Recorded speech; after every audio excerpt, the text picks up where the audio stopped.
салому алайкум дӯстони азиз, хушомадед ба канали Touch TV ба барномаи имрӯзаи мо. имрӯз мо тасмим гирифтем ки дар бораи яке аз қаҳрамонони филми талх ва ширин Анил Тетик ба шумо маълумот диҳем. дӯстони азиз, барои пешрафти кори мо дар комментария фикру ақидаҳоятонро нависед ва дар видео лайк монед ва инчунин ба канали Touch TV обуна шавед. барои дастгирии ҳаматон ташаккури зиёд. Ба шумо тамошои бо фароғат хоҳонам.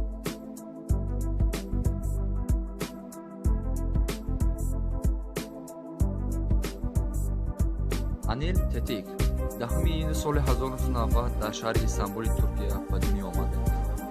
Вай дар оилае таваллуд шудааст ки ягона таъминкунандаи оила падари ӯ мутахассиси соҳаи туризм мебошад.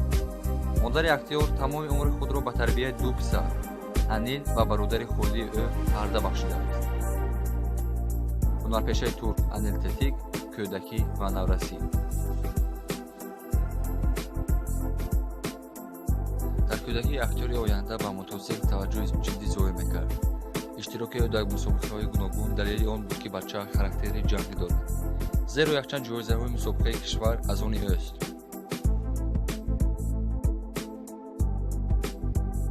пас аз ин кор боз ҳам ҷиддитар шуд. аз соли 2010 то соли 2012 Анил дар мусобиқаҳои душвортарин дар мотосурозҳо ширкат варзид ва соҳиби ҷоизаҳо шуд. сарфи назар аз иҷрои таъсирбахш, бача тасмим гирифт ки ҳаёташро ба таври куллӣ тағйир диҳад. қарор дар бори дарс гирифтан ва амал кардан як қадами дағарӣ нест. Анил мефаҳмад ки қобилиятҳои худро на танҳо ҳамчун варзишгар, балки ҳамчун рассоми филм низ дарк карда метавонад. актёр Анил Тетик оғози касб роҳи муваффақият.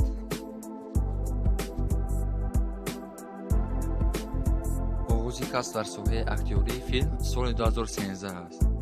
дар охири мактаби санъати театрӣ Анил Тетик дар филми комедияи «Подшоҳи олам» баромад кард, ки дар он ӯ бояд на танҳо характер, балки дар давраи сабти филм ҳамчун зан бозӣ мекард. бо чунин нақши мураккаб ба душворӣ тоб оварда, Анил дарк мекунад ки чизҳои зиёде дар санъат барои ӯ асрори боқӣ мемонад. ҳунарпешаи ҷавон мефаҳмад ки дониши ӯ кофӣ нест ва аз ин рӯ тасмим гирифт ки санъати реинкарнатсияро дар мактаби актёрии Крафт омӯзад.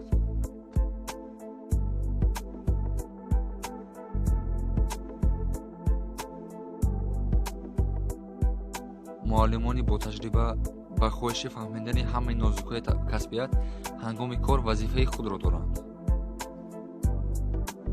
аммо ин ҳама нест. актёр ки дар филмҳо кор мекунад, таҳсили худро дар дигар мактабҳои актёрӣ идома медиҳад. Анил Тетик филмҳо ва намоишҳои телевизионӣ бо иштироки ӯ аз соли 2013.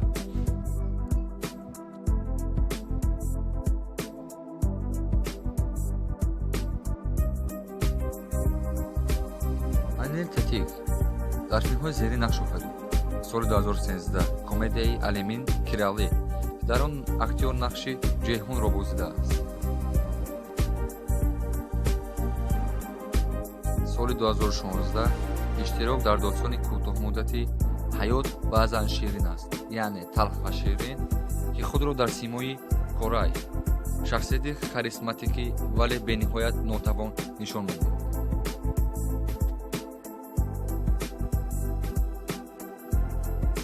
соли 2017 нақши Эҷемен Шеҳрли Оғлу дар лоиҳаи бисёр ҷанбаи филми «Ба хотири духтарони ман».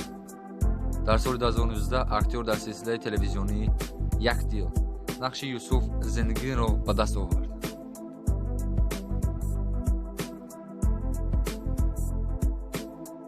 ҳунарпешаи туркӣ Анил Тетик ҳаёти шахсии Анил Тетик. бо хушнудии артиши сершумори мухлисон, дили рассом ҳанӯз озод аст. Анил тамоми вақти худро ба оила ва мотосиклҳои худ медиҳад.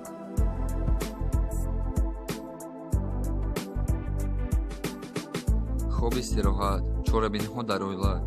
Анил дар Инстаграм ва дигар шабакаҳои иҷтимоӣ мубодила мекунад. ин овозаҳо буд ки Анил Тетик бо шарики сериалаш Севда Эргенҷӣ мулоқот кардааст.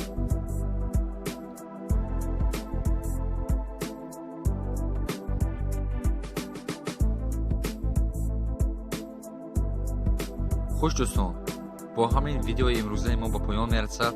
дар канал обуна шуданро фаромӯш накунед. То видеоҳои оянда, хайр.